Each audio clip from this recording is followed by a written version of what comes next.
Сөзімні башлайсым келе, міне октябрь айындағына шушы китабымны Түркияда бастырдық. Ол менің соңғы 5-6 деп айтегені 7 елға қадар Түркия татарларына бағышлап шығарған язмаларымның туплантысы. Яғни жиынтығы. Мұнда басылмаған мақалелерде кірді, һәм Татарстан матбуғатында дүния көрген эсселер, тәржімелер, мақалелер, репортажлар, міне шулар жиынтық. Бүгін шушы китап негізінде ике нәсіл турында, ике дин әхіллерінің нәсілі хақында азмы көпмі таныштырып сөйлеп узарға тілейм. Біріншісі аның Сұлтановлар нәсілі, екіншісі біз барыбызда білген Бубый, мәғрибәші Бубыйлар нәсілінің Түркияда давамшылары турында. Һәм алға кетіп әйтесім келейінді, ақырда бір қысқа ғына үзік яңа язған документаль повестімнен оқып кетермін, ансы Кәрим хәзіретке бағышланған. Түркиядегі татарлар турында ғумуми мәғлумат бересім келе. Міне көресіз, мұнда yazылған 1554 жылдан, яғни бұл Қозан ханлықлар жемірілгеннен соң 1966 жылға қадар Түркияге сыйынған һәм жерлешкен мұхажирлерінің фаразланған саны, яғни бұл яқынша саннар келген өлкелеріне көре. Бұл мәғлуматны алдым мен 66 жылдан Түрік көшмен һәм сыйынушы жәмғиятлері федерациясы Истанбулда түзілген, алар шығарған болғандар шунды бір мәғлумати бір брошюра. Шушы брошюрадан кетірем, мұнда түрлі иллерден Түркияге көпмі көшмен санлары берілген. Мәселен, Идил Урал төбегінен 210 мыңнан артық кіші көшмен көшкен, 210 мың. Хәзір башқа төбеклерде көріне, әмі бұл санар фаразланған. Татарлар, яғни Идил Урал төбеклерінен көшкенлер, бұл санар көп мәртебелерде көбірек болырға мүмкін. Тарихшылар әйтуіне қарағанда енді. Бұл бір мисал ғына енді.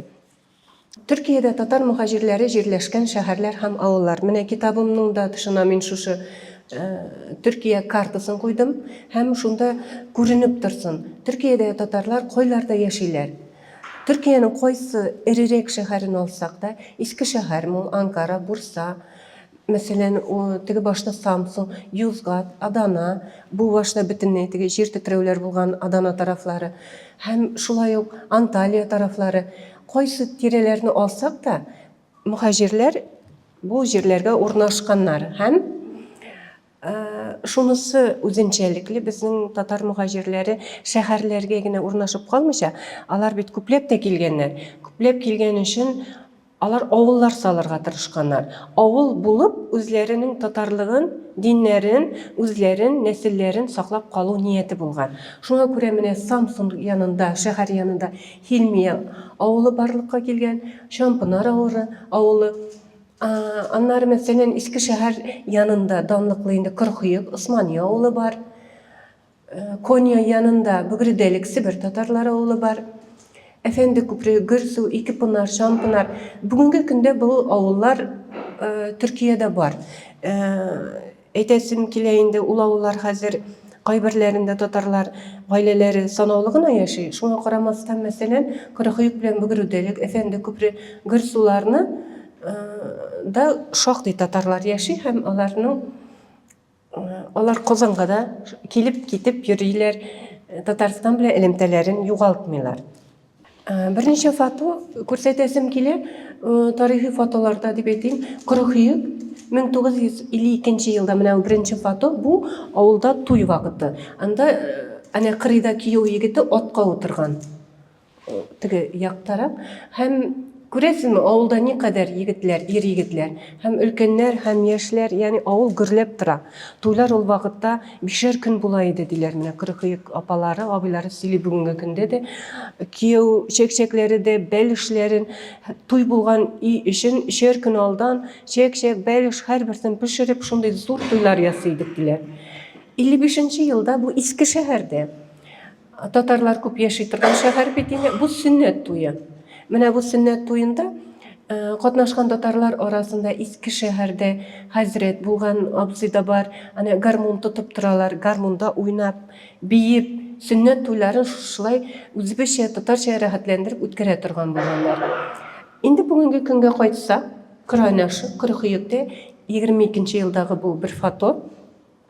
Бүгенге көндә авылда Кырайнашлары, ураза, аннары Корбан бәйрәмнәрендә безнең милли ашларыбыз белән, аннары балалар, оныклар кайтып, бөтенесе кайтып, менә шулай зур мәҗлесләр рәвешендә дини бәйрәмнәрне билгеләп үтәләр. Ягъни бүгенге көндә дә җанлылык авылларда бар.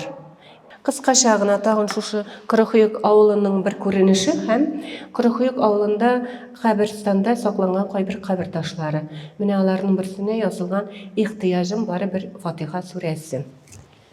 Шундый кабер ташлары да саклана. Бу Бөгрүдәлек 2018 ел Бөгрүдәлектән күренешләр.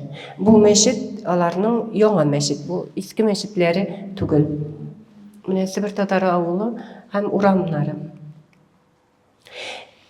Инде бу гомуми мәгълүматлар татарлар турында хәзер минем төп сөйләсе килгән чыгышыма күчәм. Төркиядә Солтановлар кем? Солтановлар турында өйрәнә башлау Бурсадагы Саимә Хаттат Сәймә ханым белән очрашудан, аның белән танышудан башланды дип әйтергә кирәк. Ул Саимә апа шушы нәселдә. Хәзер аңлатып үтим, бары башыннан ук Мөдәррис Мәхмәт мулла. Төркиягә Ташкент тарафларыннан килә. Ягъни Казан ягыннан чыгып киткән хәзрәт Ташкентта сәүдәгәрлек белән бәлки шөгыльләнгәндер, һәм аның балалары Абдурахман, Али Минхаҗ, Хөсәй, Харис, Мөнирә. Минем бүген бу Солтановларның гаиләсен бөтен килеш сөйләсәң 2-3 сәгать сөйләргә кирәк, шуңа күрә мин инде айрым вәкилләренә тукталам. Менә мин очрашкан Саимә апаны күрәсез, Хөсәйн, Мөшвикә Мөнәввәр һәм аларның оныклары Саимә апа, Фәрхүндә апа. Һәм сүземне башлыйсым килә, Мәхмәт мулланың Харис исемле улы Казанда яшәгән. Казанда яши һәм шул ук вакытта ул Истанбулга күченеп китә һәм Истанбулда аның кибетләре була. Ул май сата. Харис хәзрәт май сату кибетләре була. Һәм ниндидер бер кануннар нигезендә инкыйлабка кадәр ул мәҗбүр кала Казанга кире кайтырга гаиләсе белән. Һәм үзенең улы Абдулазиз Бикинаны да алып кайта. Һәм Абдулазиз Бикинаны Бухарада 5 ел укыта. Ягъни инкыйлаб башланганнан соң Абдулазиз Бикина үзенең кардәшләрен алып, мәҗбүр була кире Төркиягә китәргә. Бу вакытта инкыйлабка кадәр әти-әнисе үлә инде. Мәхмәт Харис хәзрәт тә ханымы да үлә. Һәм Абдулазиз Бикина кем ул дисәгез, ул Төркиядә бик мәшһүр дин әһеле. Ни өчен мәшһүр? Ул Истанбул әүлиясе буларак кабул ителгән кеше һәм аның хакында шундый риваятлар да күп. Икенчедән, ул бик акыллы кеше була. Менә бу Саимә апа сөйләгәннәр буенча да һәм Абдулазиз Бикина хакында чыккан китаплар буенча да, аның шәкертләре язган китаплар буенча да ул үзенең татар хәзрәте икәнен күренеп торган. Ул һәр вакыт урта чәй куя иде, җылы чәй эчеп һәм сөхбәт итеп, сөйләшеп үткәрә иде дини дәресләрне дип әйтәләр. Һәм икенчедән, бүгенге көнгә кадәр аның шәкертләре арасында, мәсәлән, президент Эрдоган, аның укытучысы, алдагы шулай ук аның алдагы алдан булган президент, аларның укытучылары премьер-министр Ирбакан мәрхүм, аның укытучысы Абдулазиз Бикина. Ягъни Төркиядәге бик күп җитәкче вазифаларына күчкән, шулай ук язучы, фәлсәфәче булып танылган бик күп кешеләрнең остазы ул. Ни өчен аларның остазы? Истанбулда аның Шевризәдә Өмме Гөлсем дип аталган кечкенә генә мәчете була. Әмма менә шушы мәчеткә институтлардан, университетлардан Истанбулның технологик билим ала торган, математик билим ала торган студентлар йөри торган булган. Чөнки ул гыйлем, фән һәм дин икесе бергә булырга тиешле. Иң беренче гыйлемне өйрәнергә кирәк, фәнне өйрәнергә кирәк, динне өйрәнергә кирәк, аннары дип әйтә торган булган. Ягъни шуңа күрә Аның бу кичкенә генә шул мәчетендәге сөхбәтләр төннәр буена бара торган булган, чөнки бик тәэсирле хәзрәт була. Укып китәсем килә. Абдулазиз Бикинаның бүгенге көндә Төркиядә бик мәшһүр бер җәмгыять бар. Җәмгыять ничек дип әйтим? Ул дини җәмгыять, әмма 2 елга ул җәмгыять тарафыннан шушы Төркиядәге рухи өлеш керткән, зур дәрәҗәләргә ирешкән кешеләргә президент Эрдоган тарафыннан бүләкләр тапшырыла. Мәсәлән, берничә ел элек безнең галим Ильяс Камалов бар Истанбулда, аңа тапшырылды. Ягъни кайчандыр заманында бу җәмгыятьне гамәлгә куйган татар кешесе Абдулазиз Бикина була һәм берничә ел элек шул җәмгыятьнең бүләген безнең тарихны Төркиядә танытучы Ильяс Камалов ул бүләккә лаек булды. Әмма шундый кызык әйбер бар, ул җәмгыятьнең оештыручылары арасында Абдулазиз Бикина исеме табып булмас. Юк ул анда. Һич бер җирдә дә Абдулазиз Бикина исеме юк. Чөнки ул шул дәрәҗәдә остаз кеше була һәм аның исемен ул бер кайда да шул хәтле теге афиша ясап йөри торган хәзрәт булмый. Әмма бу Ирбаканның, менә бу премьер-министр булган Ирбаканның китабының хатирәләренә кирип калган. Һәм икенче яктан бу җәмгыятьне оештыручылар арасында аның тагын бер үзенең кардәше була, Лютфи Таке, аның интервьюсы саклана. Ул да мәрхүм инде хәзер, ул әйтә. Бу җәмгыятьне оештыручы, аңа теге учак тергезеп җибәрүче Абдулазиз Бикина иде, хәзрәтләре иде ди. Әмма бер җирдә дә аның афишада булмады исеме. Ни өчен дигәндә, бу вакытта да Төркиядә теге сияси ниләр дип әйтик, вазгыятьләр алышынып тора, төрле вакытлар була, һәм булар җәмгыятьне корганда 40лап кешене җыялар, туплыйлар. Дингә хезмәт итә торган бер җәмгыять корырга телиләр, әмма ул 40лап кеше арасында ниндидер танылган кешеләр юк. Ягъни килерләр дә теге танылган Истанбулда билгеле ниндидер дин әһелләре булса, тикшерүләр күп китәр, ниндидер сәбәпләр һәм ниндидер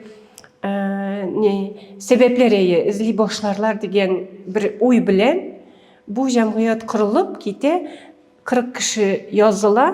Әмма оештыручылары, шушы премьер-министр, шу Абдулазиз Бикинаның устазы, алар бераз читтә торалар. Әмма җәмгыять бүгенге көнгә кадәр эшли. Һәм кабатлап әйтәм инде, татар кешесе дә лаек булды аның бүләгенә. Менә Абдулазиз абый Бикинаның менә хәзрәтләрнең яшь вакыты аңа багышланган бер китап, һәм ул Истанбулда күмелгән үзенең устазы янында. Бу аның каберлеге. Шунысы кызганыч, гомере озын булмый. 1952 елда ул икенче мәртәбә хаҗга бара, һәм менә шу кардәше дә искә ала. Һәр вакыт җылы шәйләр ичеп йөргән кеше ди, хаҗда ди салкын сулар ичеп ди, тамак төбен шиштерә ди. Ягъни һәп салкын сулар эчә ди. Анда дуаланырга әйтәләр, аны калып дуаланырга әйтәләр. Әмма аның белән бергә барган кешеләрнең тизрәк Истанбулга үзенең туганнары ниләр янына кайтасылары килә башкаларның. Шуңа күрә ул инде башкалар белән бергә дуаланып бетмичә дә кайта. Истанбулга кайткачтан аның шире азып китә. Кемнәрдер яман шиш булган дип әйтәләр инде тамак төбендә, һәм мәрхүм була 52 елда. Менә шушы нәселдән Бурса хаттаты Харис Өнҗәл. Бу Сайма апаның әтисе була. Мәрхүм инде, ул Бурсада танылган хаттар. Һәм шуның белән дә мәшһүр, кемнәр бәлки Төркиягә баргачтан, бәлки Бурсада булырга туры килер. Анда бик мәшһүр улуг җами бар. Улы әйбер бар. Менә анда да языла, улуг җами дип языла, име? Мәчет, тарихи мәчет ул. Аның ичендә каллиграфик язулар, хатта нөсхәләре язылган зур-зур. Менә шушыларны реконструкцияләүдә шушы Бурса хаттаты Харис Өнҗәлнең өлеше бик күп. Аның турында да материаллар Бурса газетларында да, Төркия газетларында да чыгып торган. Фәрхунда апа белән Сайма апа Харис абыйның кызлары була. Бүгенге көндә инде Фәрхунда апа мәрхүм булды. Без әле 2019 елда алар белән күрешкәндә исән иде Фәрхунда апа, һәм алар әтиләреннән калган кибеттә, тарихи бер ташханда Шушылай ук каллиграфия эше белән әтиләренең һөнәрен алып бара иде. Сайым апа каллиграф үзе дә хатта. Һәм алар менә шушылай кибетне тотып, анда эшләрен алып баралар. Бүгенге көндә инде бу кибетне Сайым апа япты, чөнки әйтүемчә апасы да мәрхүм булды. Сайым апаның бер үткән елны ул Казанга да кайтты. Ул күп еллар дәвамында шушы бурсада укыган, татар студентлары белән аралашып, аларга кулыннан килгәнчә ярдәм күрсәтеп, шундый теге татарлыгын онытмаган бер апа ул. Һәм ул сөйли торган иде инде без дигән иртәннән иртә кич ятып иртән торсак та әти-әниләребез һәр вакыт безнең татар икәнне искә төшереп безнең татар икәнне оныттырмадылар ди. Рәхмәт яусын ди. Ягъни biz şuna күрә ди, үзебезнең татарлыкны һәр вакыт белеп тордык ди, белеп яшәдек ди. Һәм нәселебезне дә ди, кайлардан килгән ди. Әмма бераз куркалар иде ди. Бөтенесен сөйләп бетермиләр иде ди. Шуңа күрә ди, артыгын күп белмибез, шуңа карамастан татарлыкны беләбез дип әйтә Сайым апа. Һәм татарчасы да бик әйбәт аның, татарчада сөйләшә ул. Бик теге телефоннарында да һәр вакыт татар көйләре, теге кем шалтыратса да татар көйләре куелган, шундый бер татар жанлы апа. Һәм менә аның кулында шушы Мәхмәт мулланың нәселенең шәҗәрәсе саклана. Моны 3-4 буыннар Төркиядә буын ясаган инде. Һәм менә шушы Коръән. Бу Коръән хакында кыскача гына төгәлрәк укып әйтсәм, бу Коръән Казаннан килгән Коръән. Һәм ул Сайым апаның кулында саклана. Бу Мусхаф Шәриф Казанда Вячеслав типографиясында Мөхәммәд Зариф бине Әхмәтҗан тарафыннан яки мөдирлегендә Һиҗри ел белән 1301 елның, ягъни 1883 елның ноябрь айларына Мөхәррәм ае башында басылган. Басма өчен рөхсәт Санкт-Петербургта бирелгән. 1883 елның 28 апрелендә рөхсәт бирелгән. Бу Коръәнне Сайым апа бик кадерләп саклый. Алга таба Солтановлар нәселеннән кемнәр бар? Тагын Истанбулда. Камил Абдуш күле. Бу Истанбулда бик популяр һәм бик хәзерге вакытта шундый матур хәлгә китерелгән Камил Абдуш күле. Бу Истанбулда бар. Камил Абдуш Мәхмәт Солтанның оныгы була. Солтановлар оныгы. Кем соң ул Камил Абдуш һәм аның Солтановлар нәселенә нинди катнашы бар? Ул Казан тарафыннан булган Исмагыйль Хаҗи Абдушның һәм Мөнирәнең улы. Мөнирә алда язганымча Мәхмәт мулла Солтановның кызы була. Әтисе Исмагыйль Хаҗи Абдуш 1817 елны Мәккәдә Касида китабын күчереп язган Габдуш бине Габдәссәлам әл-Булгари оныгы. Сәрде авылы имамы Губайдулланың улы була. Ягъни менә шулай итеп Камил Абдушның ике тарафы да хәзрәтләрдән һәм динәхилләреннән. Башта Истанбулның Тузла районында зур тарихка ия бер гаҗәеп урын хакында аңлатасым килә. Шәһәрдәге бердән-бер термаль чыганак урнашкан җир ул. Төрки телдәге язмаларда гасырлар дәвамында халыкның биредәге чишмә суларын эчеп шифа күргәне хакында шактый мәгълүмат язылган. Мәсәлән, Аулия Чәләби үзенең сәяхәтнамәсендә ел сайын июль аенда бөтен Истанбулдан һәм башка төбәкләрдән меңләгән кеше бирегә җыелуы һәм суны эчкәннән соң Аллаһ ярдәме белән бик күп җирләрдән котылулары хакында җентекләп тасвирлый. Шулай ук Госманлы армиясе гаскәриләре үләргә чиккә җиткән атларын монда калдырып киткәч, кайтышлый аларның сәламәтләнүен күрүләре турында хикәятләр бар. Төркия Җумһурияте төзелгәч, минераль суларга бәйле яңа тарих башлана. Медицина туризмына хезмәт күрсәтү өчен шифалы суларны структурлаштыру алга куела. Чөнки Ататürk сәламәтлек саклау өлкәсенә аерым бер игътибар бирә. Шул елларда термаль су чыганаклары тикшерелә. Аларның файдалы булуы фәнни яктан раслана. 1926 елның 10 декабрендә Ататürk имза куйган министрлар кабинетының карары нигезендә Сәүдә министрлыгының рәсми хаты чыга. Һәм анда Тузла сулары өчен Камил бәйгә, Камил Абдуш була, 77 елга куллану хакы бирелде дип язылган. 27 елда 100 мең лирага ия Тузла эчә торган минерал сулар төрек аноним ширкәте корыла. Әлеге ширкәтнең гамәлгә куючылары 4 доктор һәм 1 эшкуар. Һәм ул эшкуар Kamil Abduş bizning tatar kishisi. Ya'ni Atatürk davolana turgan shifoxona biz bugungi tilga eylendirsek endi termalsuvchig'anaga ham tarixiy o'rin. Aning boshida bizning tatar kishisi Kamil Abduş turgan. 1929-yilda bu shifalı mineral suvlarni xalqqa sotuv kompaniyasida Kamil Efendiga berildi. 30-34-yillarda birida Grand Hotel, büyük otel tuzildi. 3000 ağaç o'tirdilar. Hem tarixte ma'lum endi men tekshiruvlarni, xotiralarini o'rganganda angladim, Kamil Abduş o'tirtira bu ağaçlarni.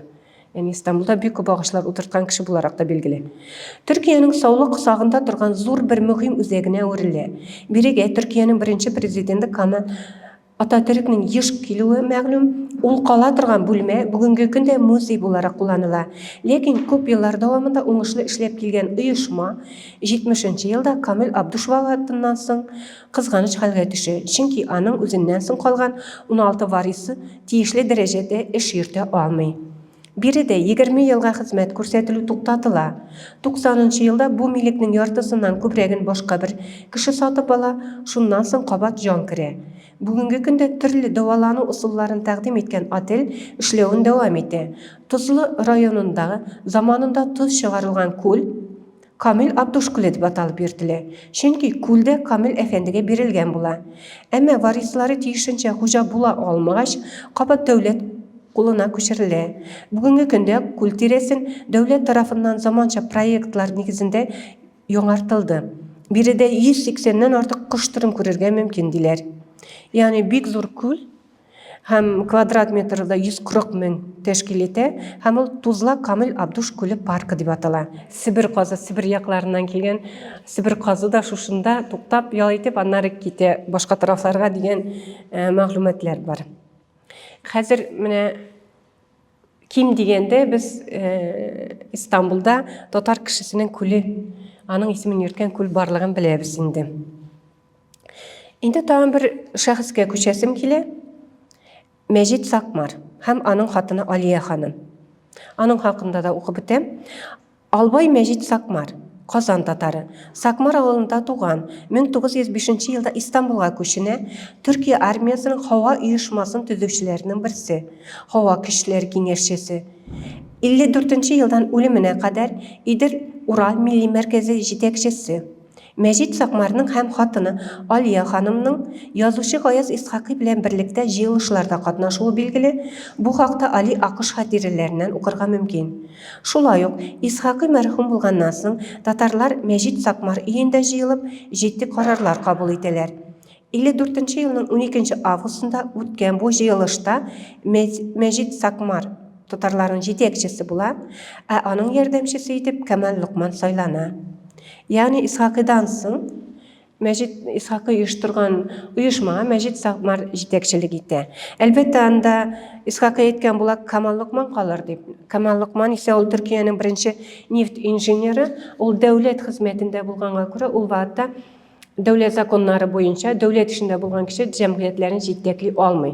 Shunga ko'ra Kamal Luqman men diye yordamchi bo'larak ham chetdaroq turib ko'proq yordam etarman deydi. Türkiye'de ol neftler tabuda zor ulush kiritgan kishi. Mejit Sakmar yetakchi bo'la.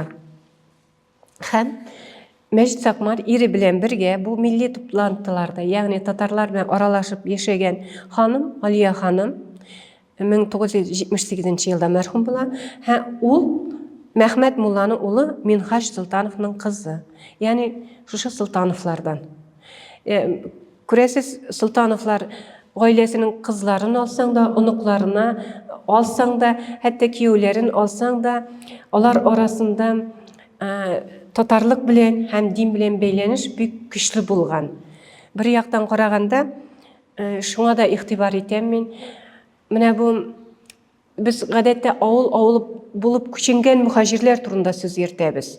Mesela Лениногорск taraflarından, Bugülme yesinden taraflarından gitkenler bit, kuş bilen bulup gitkenler, tatarlar. Yani işçiler kişi gitkenler. Bular ayrım aileleri bilen kuşingen dinahilleri.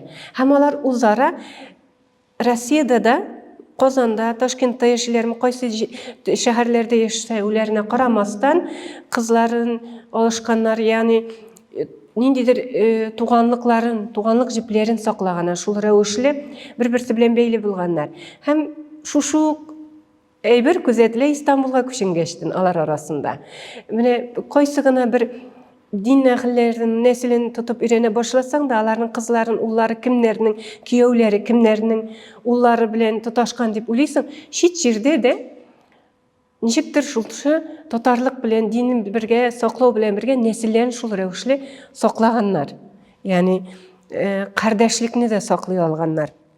Бу бер яктан инде аларга үзләренең хезмәтеге эшләрен, эшкуарлык эшләрен алып баруда, дин эшләрен алып баруда да ярдәм иткәндер дип уйлыйм инде, һәм шул ук вакытта татарлыкларын саклауда да ярдәм иткәндер. Шушы әле мин соңгы вакытта гына эзләнүләр алып бардым. Шушы Солтановларның кодасы була инде ул Кәрим хәзрәт.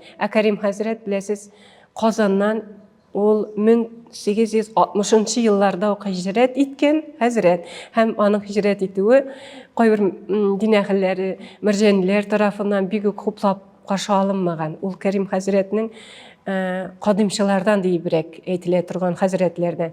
Ул мухаҗирлектә озак еллар яшәми, 4-5 ел гына яши ул, әмма аның балалары анда кала. Оныклары, туруннары хәзерге вакытта кемнәр? Мин буларны тикшереп ачыкладым.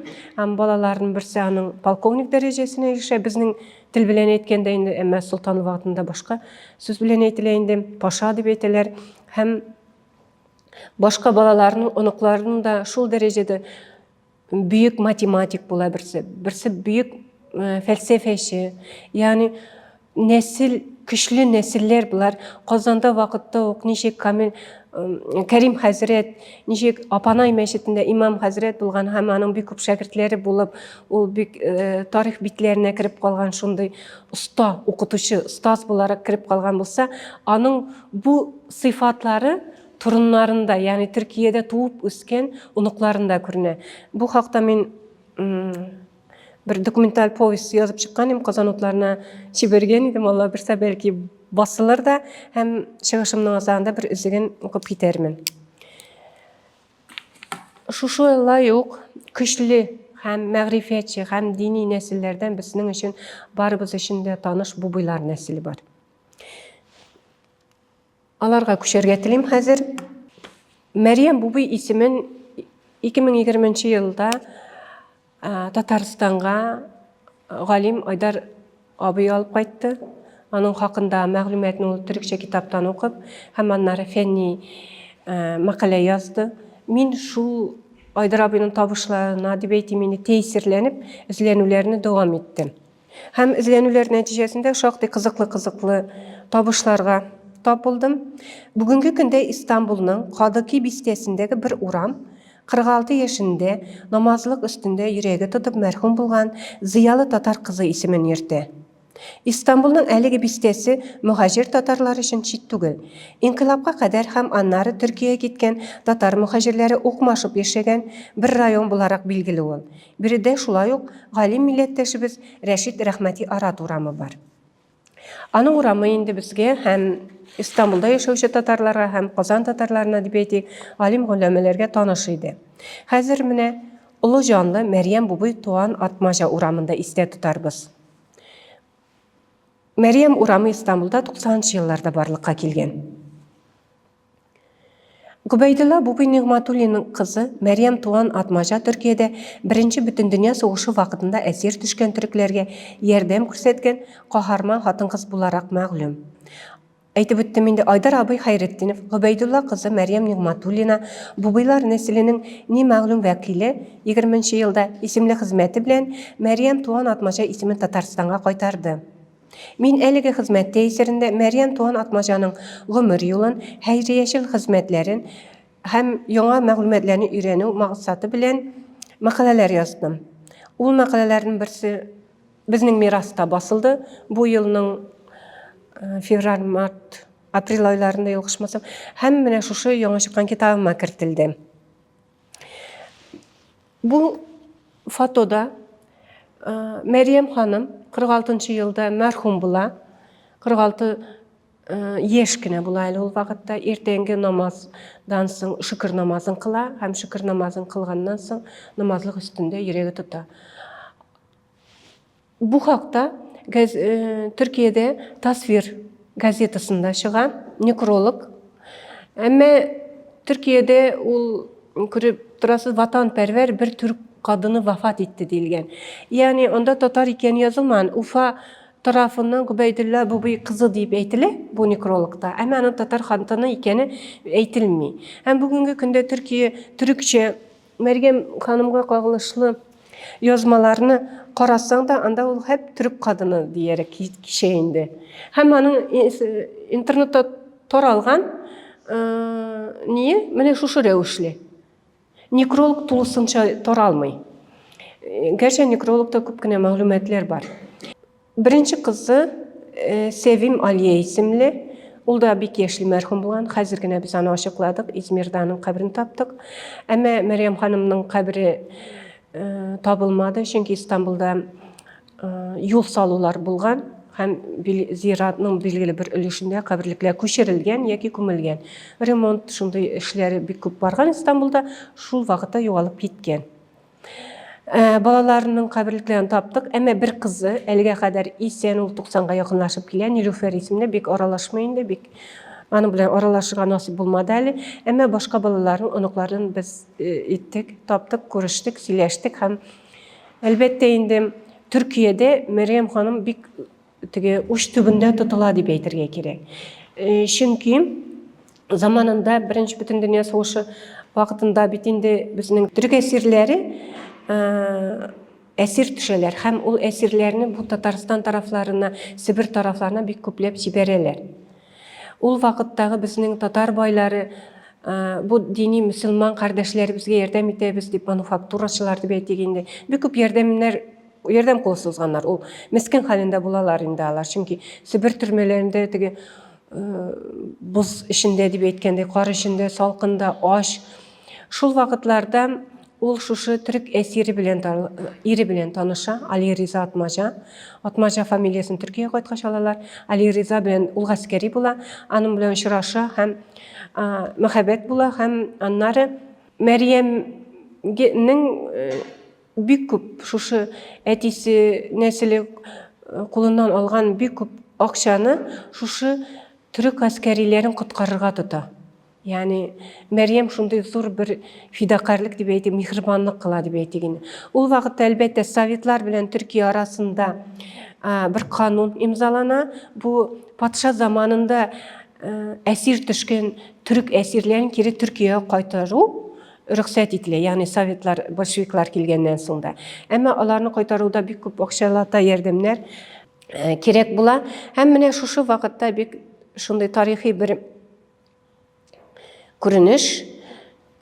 Юсуф Акчураны беләсез бит, сәясәтче, Төркиядә яши, һәм ул Төркиядән юллана Кызыл Хач, ягъни ул Кызылай җәмгыяте, ярдәм күрсәтү җәмгыяте Төркиянең шуның хезмәткәре буларак Төркиядән Татарстан, Русияга килә. Йолдыз Акчура, гафу итегез, Юсуф Акчура. Юсуф Акчура килә бу тарафка. Бу 19-нчы еллар була, һәм монда ул бик гаскәриләргә ярдәм итеп кайтырга булыша Төркиягә киредән. Һәм икенче очрак 21-нче елларда бездә бит бик каты ачлык була. Шушы ачлык заманында Мәрьям бубыйның әтисе Гобәйдулла бубый һәм тагын берничә кеше ашларга ярдәм итү комитеты төзелә. Мәскәүдән Рзайтин Фәхретдинов кул куйган документлар белән һәм ул вакытта большевикларның рөхсәте белән алар Төркиягә җибәрелә. Гобәйдулла бубый Төркиягә бара. Шушы безнең төбәктә, Идел Урал төбәгендәге ашларга ярдәм итүне һәм әйберләр алып кайтуны оештыру ниятеннән. Гобәйдулла бубыйны Истанбулда каршы ала Фәйзи Мөхәррәм Туай, ул заманында бубый мәдрәсәсендә укытып киткән укытучы була. Һәм Юсуф Акчура белән очрашалар. Һәм нәтиҗәдә Юсуф Акчура икенче мәртәбә шушы ничек дип әйтим, хәйрия эшендә катнаша. Ул Гобәйдулла бубыйны Ататürk'кә алып керә. Yusuf Akşura. Atatürk bilen tanıştıra. Gerçi bu vaqtda beysizlik küreşi bara, Türkiye'nin üzerinde soğuşlar bara. Şuna qaramasdan Atatürk yerdem iterge degan qarar beri hem büyük vagon yerdemni ul vaqtda Tatarstandan Qozandağı edebiyatçılar kununuklu Fatih Amirgenler, anları galimlerinin isimligi tüzüle. Kimler büyük aş halde. Şul isimlik boyunca da yerdem toplana Türkiye'de. Şu Kubeydullah Bubi katnaşında, şu Muharrem Fevzi katnaşında, şu Yusuf Akşura katnaşında. Hem ul vagonlar, yerdemler Kırım aşa, Mesköv'e anları Kazan'a kaytarıla. Mine şu tarihi bu vakıgalar, Meryem Bubi'ye kiri eğlenip kaytsak, Meryem Bubi'nin Türkiye'ye gittiği 24-25 yıllarda alar iri bilen kileler. Ul vaqtda kızları sevim bulayındı üzleri bilen, Aliye seviminde. Hem mine bu muzeydağı foto. Meryem'nin ismi, bizim baytında Bubi muzeyi var. İş Bubi avulundağı fotolar var. Alarda Bubilarga kagılışlı fotolarda nididir bir kızının fotosu var. Ama anın Meryem Bubi ikenin bilmiler. Yani 20. yıllardan sonra Meryem Bubi bu fotolarda anlaşıla. Yani bunun Meryem Bubi ikeni. Kız, çünkü Meryem Bubi turuna bir nindi de mağlumat kalmagan bunda. Yani yaşırıngen kalmagan. Belki de korkunç hallerden saklar için yaşırıngen bulgandır da indi. Meryem Bubi Türkiye'de yaşıyor. Hem etuğumca iri Ali Rıza.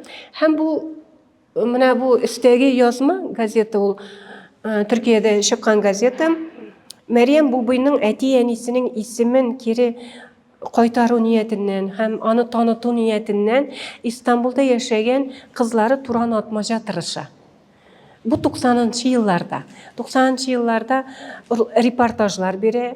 Benim eniyim şuşulay Türk askerilerine yardım etken kişi, etiyim alarga yardım etken kişi bula deyip, şulay deyip Türkiye tarihine bular, yona tarihine deyip eytiginde. Atatürkler yaşayan zamanında unutulgan kişiler, onlar 90'ncı yıllarda Türkiye medyasına deyip eytik, kire bu isimler.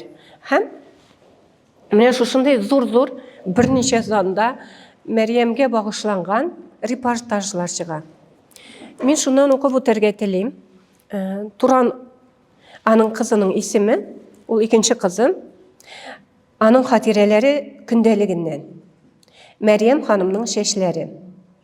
Meryem Hanım'nın şeşin kıstırgıçlar kullanmay, ala garson revişinde kıska itip, kistirüsleri kızının hatire defterinde yazılgan. Şul haqda. Bolşeviklar tünterilişi vaqtında eniyimnin uzun dulqınlanıp durgan şeşleri bulgan. Boy bir ailenin birden bir kızı bulganı için kulağında bir kıymetli bir taşlı alkası var iken. Ufada yolda ötüp barganda bolşevikların birisi şeşinden tutup kulağındağı alkasını tartıp algan. Eniyimnin kulağı yırtılgan, şeşi nık tartılgan, büyük ağırtkan. Özü bile bilgenden birli eniyimnin ni asıl taş taqqanın, ni şeşlerin üstürgenin görmedim. Benim hem kız kardeşlerimnin kulaklarını tiştirmedi. Bik tileseniz özünüz tiştirirsiz dedi. Anın tilegin iste tutup men de tiştirtmedim. Kulakka elektrip koyadırgan alqalar kullandım. Göresiz Meryem Hanım'nın her vakit şeşleri kıska. İkinci hatire. Asıl taşlar uruna tügü maşinası. Afganistan'da kalgan vakitlarında Ali Rıza hem Meryem Hanım Afgan karolü Nadir Han tarafından bir adına Vabur şəhərinin sarayında kabul edileler. Nadir Han Meryem Hanım'a sarayını körsetkende qonağın askı qattağı hazine bölmesine alıp kire. Kıymetli taşlar bilen bezelgen bahasiz cevherler arasından birsin saylağın tili. Uzaqına oylap turgan Meryem Hanım hazine bölmesinin bir puşmağına atılgan uzun çılnoklu tügü maşinasını alırga tileğini eydi. Nadir Han'ın aptırağın göz aldına getirgiz. Ajepke qalığın yeşirmeyen Afgan karolü bir uç asıl taş alsan idi, tınımını da çıkarmasıydım. Digeç, Meryem Hanım anına şulay dip cevap bire. Bu tügü maşinası bilen balalarıma külmektigermen. Kızı Turan atmaca hatirelerinde en iyisinin özüne, kardeşlerine külmekler tügüğün yazan.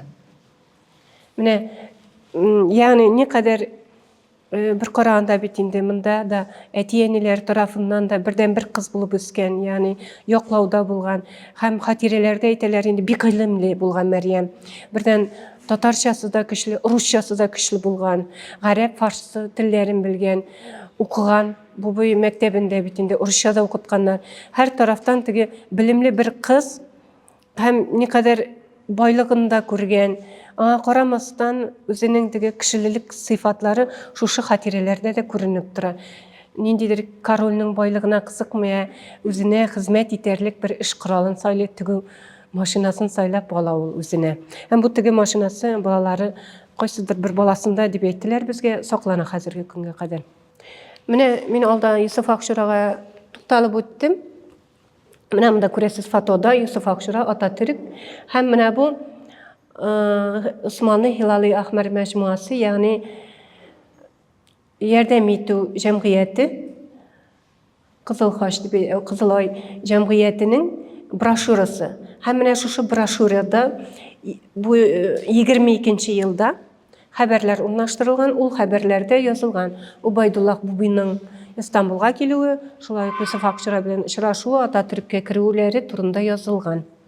Алга дәвам итеп, Юсуф Акчураның менә шундый бик теге чын күңелдән әйтелгән сүзләре бар. Минемчә, дөньяда башкарылган эшләрнең иң әйбәте шәфкать эшләре.